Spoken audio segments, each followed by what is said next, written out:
Is this the best hardtail in the world? Let's find out.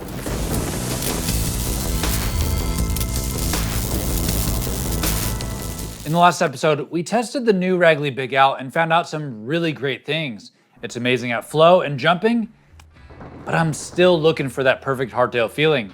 And today, I'm hoping that this bike, a Nukeproof Scout 290 Elite, is even better than the Wrangler. But I've done some research, and on paper, I don't think it's going to be. But the rules for Hardtail Quest are, each week I'm going to be going from one hardtail frame to the next and using these same parts on every single frame to keep it consistent. Every frame for this season is an aluminum 29er medium and made to use a 140mm fork, an aggressive hardtail.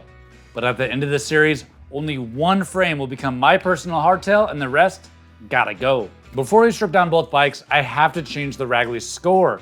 I rode the bike again off camera and I was just getting beat up. So I'm lowering the compliance score to 3.2, and then I'm lowering the score on chunk to 3.5. But it's not all negative. I found that the bike is really good at tech climbing, so I'm gonna raise that to 4.5.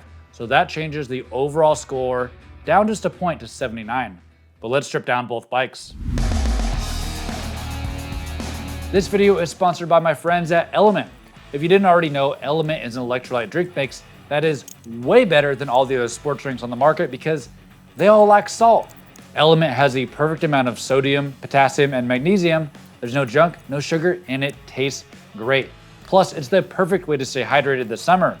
If you buy a 120 pack, it's just $1.10 per serving, and with any purchase, you can get a free sample pack to try out all the flavors, but only through my link, drinkelement.com/Evan. That's drinkelement.com/Evan, and I highly recommend this product, and if you use my link, it helps support the channel. So this is the Nukeproof Scout 290 Elite, and if I look at the geometry numbers, I just don't think there's any way that this bike is gonna beat out the Wrangler. There's just no way. But geometry aside, the build quality of this frame is top notch. I love on hardtails when the top tube forms a straight line to the rear triangle, plus 2 water ball cage mounts, multiple rubber guards, and a UDH if you care about that sort of thing. I give the build a 4.33. Then the tubing shape, and oh boy, I am in love with this rounded head tube.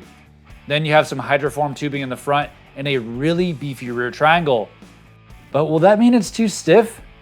But I will say, just looking at this thing, it gives me confidence, and I'll give it a 4 out of 5. So I was sent this bike as a complete, the Nukeproof Scout 290 Elite, and it retails for $3 grand. That sounds wild for a hardtail, but after riding it like that for a few weeks, it was a ton of fun. Fox 36 fork, Shimano SLX group set, DT Swiss wheels, and aggressive tires. I mean, talk about perfect right out of the box. But let's take a deep dive into the geometry, and here's where it gets confusing. With this Nukeproof, there's some big differences in geometry numbers compared to the Wrangler. The first being the stack height is 13mm lower, and a high stack will help the bike feel nice and tall, so going lower is definitely concerning. The head tube angle is 64.5, 1 degree steeper than the Wrangler, but dude, 64.5? That's still super slack for today's standards. The wheelbase on this frame is also 36mm shorter, which is a major loss. On the Wrangler, that's what I think I liked most about the bike, a long stretched out wheelbase. And Mark commented saying that a hardtail having anything less than 1200mm wheelbase means that it's not gonna ride well. And I hope that's not the case. Then the big one, the Scout's reach is 15mm shorter. The reach is a great indicator of how big or small the frame is, and with a 440 reach, that's the same number as my first Wrangler that I had, and that bike felt way too small. So with everything being way smaller, is this Scout not gonna work out?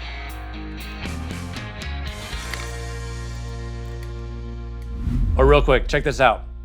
I may have splurged a little bit and got myself an upgrade. Cane Creek E-Wings. I wanted to get myself a present to celebrate hitting 100,000 subscribers, and a big thank you to everyone for making this stream possible. I bought these used for $600 from a friend, but the only issue is I don't have any tie prep. And whenever titanium touches a different kind of metal like aluminum, you have to use tie prep to prevent the different metals from eating each other, called galvanic corrosion. Well, I don't have any on hand. I ordered some, but I think it'll be all right for like a week, right? But the bike is complete, and I didn't swap out the seat post and the seat. I hope you'll forgive me about that. But dude, I just love external cable routing. It makes frame swapping super easy. So the only question now is, what do you think of the yellow?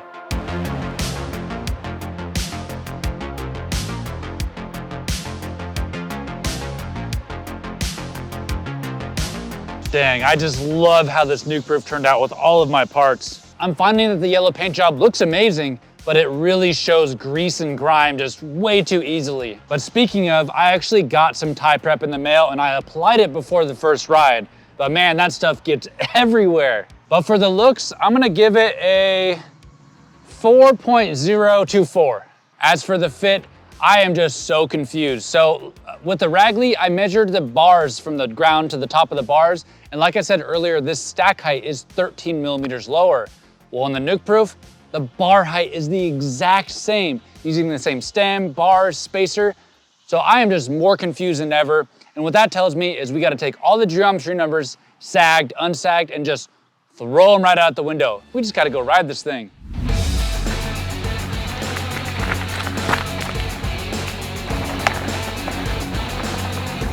Well, I'm gonna go a little out of order with the scoring today because we're at slaughter pin instead of Kohler. So let's start off testing Singletrack and compliance. Oh yeah, I love Singletrack. I can already tell some things about this bike. Oh yeah, tech climb.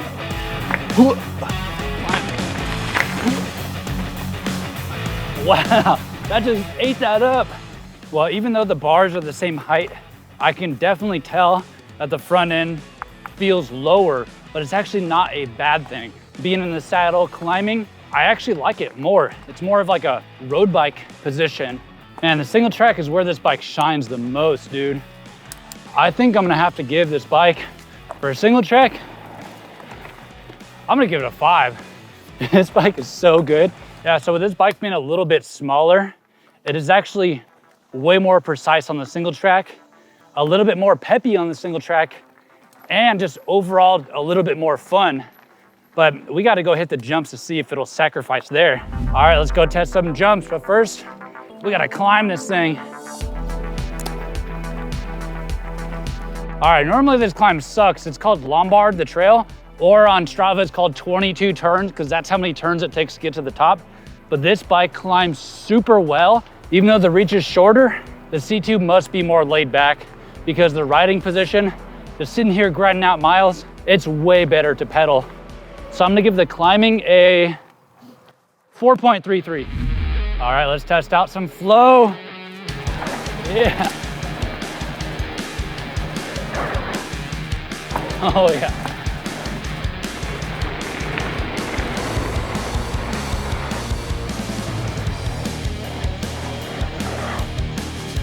Oh yeah. Oh man, pretty fun, but I think I'm gonna have to give the flow a 3.8. All right, let's test out jumping and cornering. Yeah, whoa.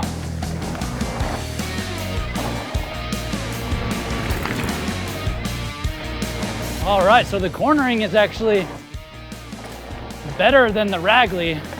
I'm gonna give it a 4.4. Pretty good. Oh yeah, got some jumps here.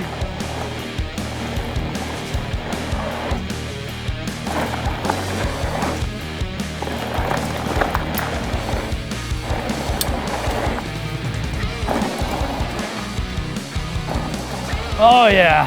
Well, for the jumping, it's not quite as good as the Ragley. So I'm gonna have to give the jumping a 3.875. All right, let's go ride some chunk. All right, here we go. We got some tech climbs. The Ragley was so good at this. Whoa, yeah. Yeah, pretty good tech climber. Maybe not as good as the Ragley. Whoa. So I'll give it a 4 on tech climb. All right, time to hit some chunk. All right, here comes a chunk. Not really a fan of this section. Hopefully my tires hold up.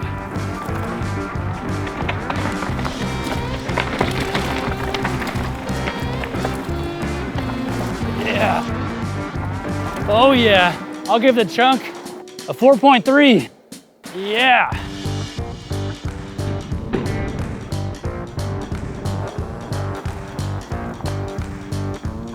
Well, for the compliance, do you think that titanium cranks would make a difference? I doubt it, but I got something to say about the compliance, and I've never said anything like this before, and it's actually kind of cringy to say it, but just know that it's a big deal for me saying this. This Nukeproof Scout hardtail actually rides like a full suspension. It can eat up all the bumps, and I barely feel anything. So I'm gonna give it a 4.5 on compliance, but let's head back to the house because we got one more score to do, and then we'll talk about the overall. Wow, what a bike. I did not expect the Scout to do that well. But the only thing left to score is the fit. And I did my best not to let the geometry numbers create a bias. I just rode the thing. And sitting on the bike, I felt higher up, almost like a horse jockey. But then when I rode it, it actually felt super comfortable, especially grinding out the miles. I couldn't feel the shorter reach, wheelbase, or stack. It just felt great. So I'll give it a 4.7. So what this tells me is geometry numbers are kind of just numbers at the end of the day. Everything on the Nukeproof created this magical synergy, and it just worked, even though the geometry numbers look kind of sus. If you have an idea of what geometry numbers contributed to this amazing ride feeling, please let me know in the comments. I'd love to learn myself. But that brings us to the overall score for the Scout, and it wasn't as good as the Ragley on the flow trails and the jumping, but it was better in every other area, making it just a really great all-around frame. So that brings us to the final score of 87 out of 100. Man, that's gonna be hard to beat. Join us next week as we test out the highly requested Trek Roscoe. Make sure you subscribe so you don't miss out on all 8 episodes of Hardtail Quest.